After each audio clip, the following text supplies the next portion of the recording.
Assalamualaikum warahmatullahi wabarakatuh. Waalaikumsalam. Allahumma sholli ala sayyidina Muhammad wa ala ali sayyidina Muhammad. Ini Buya, saya mau bertanya. Kalau Habib tuh harus diistimewakan, boleh nggak tuh? Maksudnya dilebihkan dari orang biasa gitu. Biasanya tuh anak kecil Habib tuh nakal banget. Apa benar itu harus diistimewakan dalam hukum agama?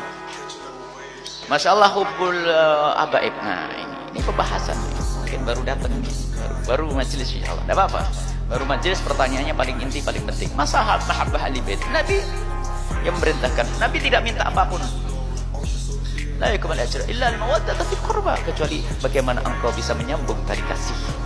Lihat, Nabi tidak mengatakan beri duit, beri ini, tapi mawaddah dulu. Tapi kalau sudah mawaddah, ada cinta, akan beres semuanya. Di saat Habib salah gimana? Di saat Habib ini, jadi mawaddah dulu. Dalam hadis Nabi SAW, waktu Nabi memegang Sayyidina Husain, mencium bibir Sayyidina Husain dan mengatakan, Allahumma inni uhibbu Husaina. Ya Allah, aku mencintai Husain, fa'ahibbahu wa ahibba man ahabbahu wa dzurriyyatahu. Ya Allah, aku mencintai Husain. Dicium. Dan cintailah Husain, cintailah Husain, dan cintailah yang mencintai Husain dan dzurriyyahnya dan keturunannya. Jadi ada mahabbah. Cuman mahabbah ini harus dijelaskan. Ada Habib yang nakal katanya begitu, ada Habib nah, itu dia manusia memang. Cuman cinta tidak boleh berubah. Cuman kadang-kadang menjadi kedengkian. Wah, Habib pasti itu Habib. Nah, ini sudah masuk kedengkian yang tidak diperkenankan. Habib lagi itu pasti. Kadang-kadang kalau Habib bermaksiat tepuk tangan. Wah, Habib memang gitu Habib lah. Berarti hati kita sudah enggak benar. Kita ingat, kita pernah tanya kepada guru Al-Habib Abdullah bin Muhammad Bahrun, gimana nyikapi jika ada habaib yang tidak benar dari habaib yang nakal. Suruh lihat, pandang dia seperti kau melihat anakmu. Kau apakan anakmu? Kau buang? Tidak. Akan tapi akan kita benahi. Kita akan berjuang untuk menyelamatkan. Kita tolong kalau cinta. Di saat baik wajar, baik. Mungkin kalau dengan habaib baik memang betul gampang. Cuman ini pertanyaan mendasar, itu penting. Kalau habaibnya lagi nggak baik bagaimana? Bukan berubah kau menjadi benci, apalagi kau tepuk tangan karena Habib melakukan kesalahan. Tuh Habib tuh, itu ada kedengkian yang tersembunyi. Dan naudzubillah, dengki dengan duriahnya Nabi. Kalau salah tetap kita katakan salah, akan tapi caranya bagaimana agar habaib tersebut bisa kembali ke jalan yang Allah ridhai. Dengan cinta, dengan kasih. Wong dengan umat Nabi Muhammad saja kita harus membawa mereka dengan penuh kasih dan cinta. Bagaimana dengan habaib tidak dengan kasih dan cinta? Tentu lebih dengan kasih dan cinta. Maka mawaddah, dengan kelembutan, dengan kebaikan, dengan ini. Dan jangan menggunjing habaib sampai terjadi kebencian dengan habaib. Dan memang kita menemukan ada katanya habaib yang seperti itu, sehingga akan tapi menjadi antipati kepada habaib. Nah, itu diuji oleh Allah. Alhamdulillah kalau Bapak Ibu ketemu habaib yang baik-baik. Tapi pangkatnya lebih tinggi kalau ketemu habaib yang enggak baik, tapi bisa tabah dan bisa membawa habaib kepada kebaikan. Tapi ingat, jangan berubah. Karena habaib manusia. Bergaul dengan macam-macam. Ada yang enggak ngaji. Tapi bukan berarti dengan enggak ngaji lalu kita jadikan alasan untuk merendahkan habaib. Mereka punya nasab kepada Nabi SAW. Sambung Nabi. Darahnya sambung kepada Nabi SAW. Maka cinta ini harus diterjemahkan dengan cinta yang benar. Cinta yang salah, Habibnya pengen mabuk, Habib nih kasih duit, mabuk dah Habib. Ini kurang ajar namanya. Nabi bahkan marah, kau mengambil petunjuk dariku, anak cucuku kau rusak. Marah Rasulullah. Jadi makna kecintaan harus diistimewakan. Iya, maknanya diistimewakan memang dari cinta. Misalnya mohon maaf, kalau kita punya duit hanya 1.000, yang satu bukan Habib, yang satu Habib, tentu didahulukan Habibnya.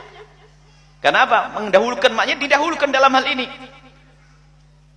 Coba dalam keadaan tertentu dianggap kalau sama-sama, kalau duitnya 200.000, Habib boleh dibagi rata karena sama-sama butuh, boleh. Tapi di saat butuh mendesak harus didahulukan. Jadi artinya apa? Banyak hal, urusan materi, urusan kasih sayang, urusan perhatian, urusan ini harus dibedakan. Kalau ini adalah dzurriyyah Nabi SAW, dan itu urusan hati.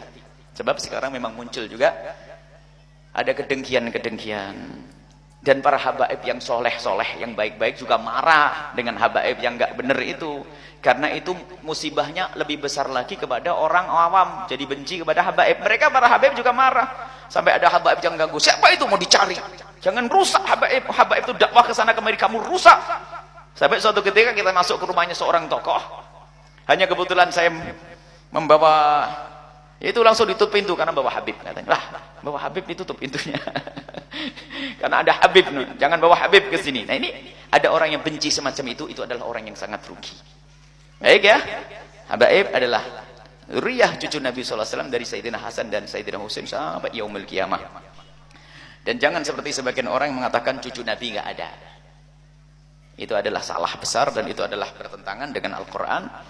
Allah Subhanahu wa Ta'ala sendiri, waktu Nabi Muhammad dikatakan nggak bakal punya keturunan, Allah menurunkan ayat inna syani'aka huwal abtar, yang ngomong kau tidak punya keturunan Muhammad, dia sendiri yang nggak punya keturunan, dia tidak punya keturunan.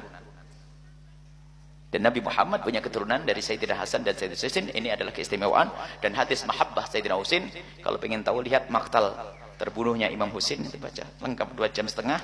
Buya punya cerita tentang Sayyidina Husain, versi kita ahli sunnah wal jamaah dari awal sampai akhir, sampai bagaimana Sayyidina Husain mendapatkan kesyahadahan, mati syahid di padang Karbala. Baik, ini masalah cinta kepada ahli bait Nabi sallallahu alaihi. Hadis yang banyak sekali, hadis taqalain. Bahkan hadis taqalain lebih sahih daripada hadis inni tarikun fikum amrayni ma in tamassaktum bihima lan tadillu ba'di kita Allah sunnati. Sahih. Tapi kitab Allah itrati sahih dua-duanya dan tidak bertentangan. Karena dari masa ke masa habaib dengan sunnah tidak jauh. Kalau ada yang nyeleweng tentu dari bukan habaib juga banyak yang nyeleweng. Kenapa tidak kita hitung juga? Kenapa harus habaib tok yang dihisab? Karena ada kebencian habaib itu nyeleweng. Orang selain habaib yang nyeleweng juga penjahat juga ada. Cuman seolah-olah selain habaib salah, benar semuanya. Enggak juga. Ini manusia yang maksum hanya Rasulullah. Habaib salah, tapi mahabbah harus ada. Bahkan harus kerinduan kita untuk menolong mereka lebih besar. Karena itu adalah cucu Nabi. Kita ngambil hidayah dari Nabi. Kita ingin selamat melalui Nabi. Bagaimana kita melihat cucu Nabi nggak selamat kalau kita biarkan? Ditanya oleh Rasulullah sallallahu alaihi wasallam. Insyaallah ya.